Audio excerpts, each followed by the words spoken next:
do you feel like we could have like a woman president? Nah. Why not? It's not in the Constitution. Shouldn't be at all. There's nothing against it in the Constitution. Yes, it is. It's in there. Somewhere written a woman. There's never been a woman president. First lady. A woman can't be called a president. That's a man's term.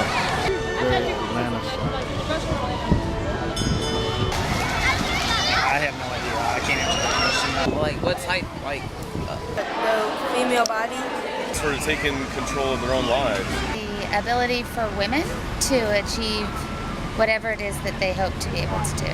The woman trying to get better pay, get a job, that kind of stuff. Embracing equality between genders. I know a lot of people think it's like, oh, pro-female and put down men, but that's not what it is. I guess a way you present yourself or a way you represent something.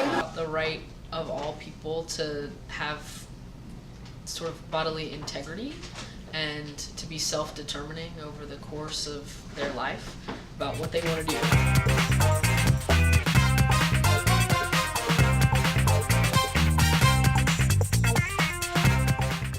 Yeah, I think everyone should fight for what they believe in. I mean, if you think you're being mistreated or discriminated against, absolutely, I think you should fight for it. But again, I'm back to, I don't think there's any time in history that's been any greater than now for everyone to have equal opportunity. You still find differences in pay and things like that, and I know our society has gotten so used to it, but I think if everyone works together, like, we can slowly enforce change. I think women should be treated with the same respect that men are treated, and I think our society still treats women as like a minority, and there's negative connotations in relationship with women. Oh yeah, I think it's still pretty much the same fight that's been going on.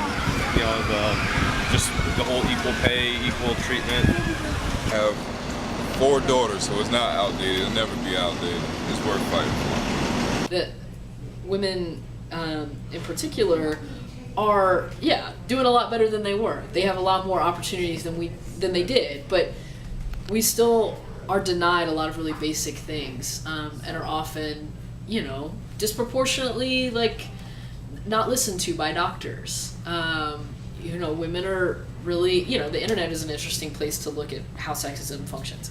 Women are, receive a lot of threats. Women are much more likely to be cyberbullied than men, right? Like that women are much more likely to be threatened with rape online, in video games, on Tumblr, on Twitter, all those things.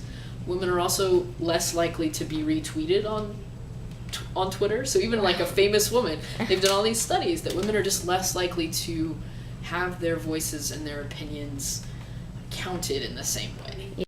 The Girl Summit, hosted at the historic Agnes Scott College, 124 years old, spreaded the message about feminism. Has empowered me in the way that I've heard about all these things before, like in class, but class doesn't go in depth and explain to you what it actually is, or it doesn't tell you how you can help, or it doesn't tell you what to do if it ever affects you. And I feel like I've learned how to deal with it if it happened to me or if it happened to one of my friends. What you laughing at? Cause it's funny. What? I want to know. I want to laugh too. We get her. You watch the music we listen to. I think it's all these little subtle hints that break women down. And as women, we are resilient, and if we band together, we can take over the world, and not just because Beyonce said it.